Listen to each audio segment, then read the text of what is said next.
Mapagpalang araw po ulit sa inyo, dara hindi inaasahan na maka-rating sila sa Baguio. At kung bago ka pa lamang sa aking channel baka pwede paki-subscribe. At wag po muna skip ang aking video para malaman ang nilalaman nito. K-Angels hindi makapaniwala na naka-rating sila sa Baguio.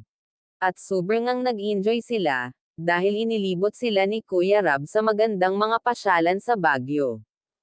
At wag po natin kalimutan suportahan ang ama ng ating kalingap na si Val Santos Matubang.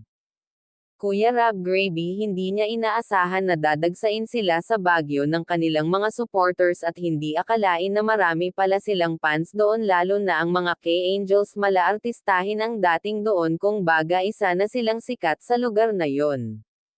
Nilaibot nila ang lahat ng mga sikat na pasyalan sinulit talaga nila ang ilang araw na pananatili nila doon para pag-uwi nila ay may dalang ngiti sa mga mukha ang mga K-Angels.